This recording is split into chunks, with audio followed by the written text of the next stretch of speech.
ሰበር መረጃን እነሆኝ። የእሳት ራት የሆነችዋ ኩዌት የኢራን ድሮኖች የመንግስትን ህንፃ ወደ አመድነት ቀይሮታል። ውድ አድማጮች ይህን መረጃ ነው ማድረሳችሁ። ይህ ቪዲዮ ረዘም ስለሚል ብትችሉ እስከ መጨረሻ አብራችሁን ቆዩ። ሼር አድርጉ፣ ተደራሽ አድርጉት። አሁን በዚህ ቪዲዮ የማጋራችሁ 3-4 ነጥቦች አሉ። ስለዚህ ጥቃት በደንብ ነግራችኋለሁ። ከዚህ ጥቃት በፊት ስለነበሩ 3 ጥቃቶች አንድ ላይ ነግራችኋለሁ።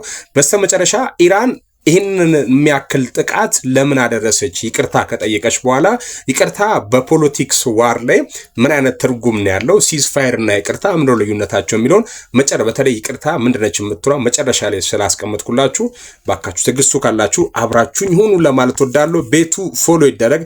እንዳልኳችሁ እንግዲህ ኩዌት የእሳት ራት ሆናለች። አድማጮቼ በመካከለኛው ምስራቅ እየነፈሰ ያለው የጦርነት አውሎ ነፋስ ኩዌትን ክፉኛ እየመታት ይገኛል። ከሰዓታት በፊት የተፈጸመው አስከፊ የድሮን ጥቃት የሀገሪቱን ሰላም አቃውሷታል። የክስተቶቹን ቅደም ተከተል እነሆኝ። ከመጀመሪያው ጥቃት እስካሁኑ ጥፋት። የመጀመሪያው ድንገተኛ ጥቃት አሁን ካለው ከፍተኛ ቀጥሎ ቀደም ብሎ የተፈጸመ ነው። ኢራን በመጀመሪያ የኩዌትን ወሳኝ የሆነ የነዳጅ ማከማቻዎችና የድንበር ጥበቃ ጣቢያዎችን በድሮን በመምታት የሀገሪቱን መከላከያ ፈትሻለች። ይህ የመጀመሪያው ጥቃት የኩዌትን የደህንነት መዋቅር ክፉኛ ያናጋ ነበር።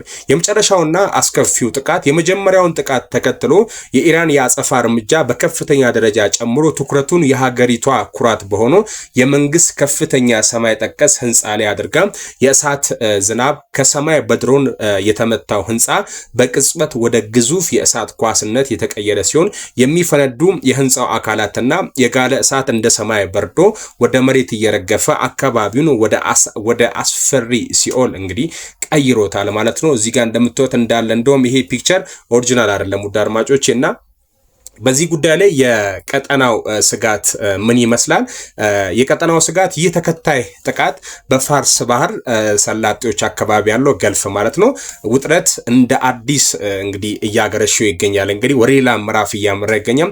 ሌሎች የአረብ ሀገራትም ይህንን ተመልክተው ከፍተኛ ጥንቃቄ በማድረግ ላይ ይገኛሉ። ወቅታዊ መረጃው ከፍተኛ ውድመት፣ የመንግስት ህንፃው የመፈራረስ አደጋ ተጋርጦበታል። የአደጋ ጊዜ አዋጅ የኩዌት የደህንነት ኃይሎች መላውን ከተማ በከፍተኛ ጥበቃ ስር አውለውታል። የኢራን ማስጠንቀቂያ ጥቃቱ ለተሰነዘረበት ትንኮሳ የተመጣጠነ ምላሽ ነው ስትል ኢራን አስታውቃለች። የነፍስ አድን ስራ በእሳቱ የተከበቡ ሰዎችን ለማውጣት ሄሊኮፕተሮቹ እየተረባረቡ ይገኛሉ።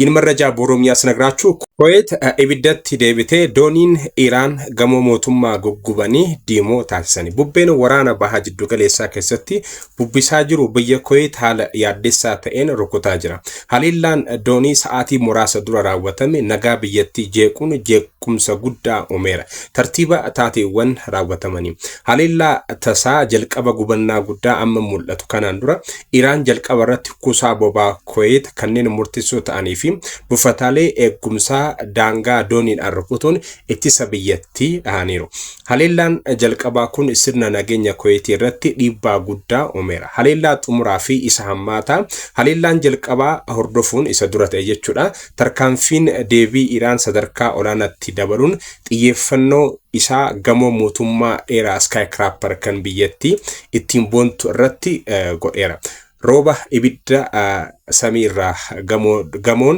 ዶኒidhaan rukutame kun yeroo masanatti gara fuula ibiddaatti kan jijjiirame yommuu ta'u kutaaleen gamoo dho'anii fi ibidda ho'aan akka cabbii samii lafatti harca'uun naannoo sana gara gahannama lafaatti sodaachisuun jijjiiranii jiru jechuudha. Yaaddoo naannichaa jechuu yaada kana wal qabate jechuudha. Haleellaa walitti fuufaan kun walitti bu'iinsa naannoo galaana Faars Pershaan galfa gara fuula haraatti kan ceesise yoo ta'u biyyoonni Arabaa biroos of eeggannoo olaanaa gochuu jalqabaniiru. Odeewwan ammee badii olaanaa gamoon mootummaa sun guutumatti jiguuf qarqara jiraachuu isaa labsii yeroo mudamaa humnoonni nageenya Kuwait magaalaa guutuu eegumsa cimaa jala oolchaniiru. Akeekkachiisa Iraan haleellaan kun loogii nu irratti raawwatameef deebii madaalawaadha jechuun beeksifteetti. Hojii namoota lubbuu namoota oolchuu namoonni ibiddaan marfaman baasuuf helikopterri carraaqii cimaa gochuutti jedha jechuudha. ይቅርታ መጠየቅ አፖሎጂና ጦርነትን ማቆም ሲዝፋየር በሚከተሉት መንገዶች ሊታዩ ይችላሉ። ይቅርታው የሰላም መገለጫ ነው ወይስ አይደለም? በዓለም አቀፍ ግንኙነት በተለይም እንደ ኢራን ባሉ ሀገራት አውድ ይቅርታ የሚለው ቃል ብዙውን ጊዜ የሚታየው እንደ እውነተኛ ጸጸት ሳይሆን አንድ የፖለቲካ ስሌት ፖለቲካል ማንቬር ነው። አንድ ሀገር ጥቃት ሰንዝራ በድጋሚ ይቅርታ የምትጠይቅ ከሆነ ይህ ብዙውን ጊዜ የሚሆነው በሌላኛው ወገን ሊመጣ የሚችለውን ከባድ አጸፋዊ ጥቃትን ለመከላከል ዲስክሌሽን ዓለም አቀፍ ጫናን ለመቀነስ ወይንም ደግሞ በጦርነት ምክንያት የደረሰበትን የኢኮኖሚ ወይንም ወታደራዊ ጫና ለመቋቋም ጊዜ ለማግኘት ወይ ደግሞ ጊዜ ለመግዛት ነው። ጦርነትን ለማቆም ዝግጁነት የኢራን መንግስት ይቅርታ ጠየቀ ሲባል ይህ ወዲያውኑ ጦርነትን ያቆማል ማለት አይደለም። በተለይም በኩዌት ላይ እንደደረሰው አይነት ጉዳት የኩዌት መንግስትና አገሮች በተለይ አሜሪካ ይህንን ይቅርታ እንደ በቂ መፍትሄ የመቀበል ለማጠቃለያ ያክል ማለት ነው። እስካሁን ባለው መረጃ መሰረት ኢራን ያቀረበችው ይቅርታ በጦርነቱ ላይ ያመጣው ተጨባጭ ለውጥ የለም። በሁለቱ ወገኖች መካከል የሚደረግ የሰላም ስምምነት ወይንም ደግሞ የጦርነት ማቆም ሲዝፋየር ስምምነት በይፋ ሁለቱ ሀገራት ካልተፈራረሙ በስተቀር የቃላት ይቅርታ ብቻውን ጦርነትን ለማቆም በቂ ዋስትና አይሰጥም። በአሁኑ ሰዓት ሁለቱም ወገኖች አሁንም ለቀጣይ ወታደራዊ እንቅስቃሴዎች ዝግጅት እያደረጉ ነው የሚል ቲል ነው። ይህ ስጋት አለ ማለት ነው። ቪዲዮ ሼር ይደረግ። አንዳች ጥሩ ነገር እንዳገኛችሁበት ተስፋ አድርጋለሁ። ሐሳብ አስተያየታችሁን ኮሜንት ሴክሽን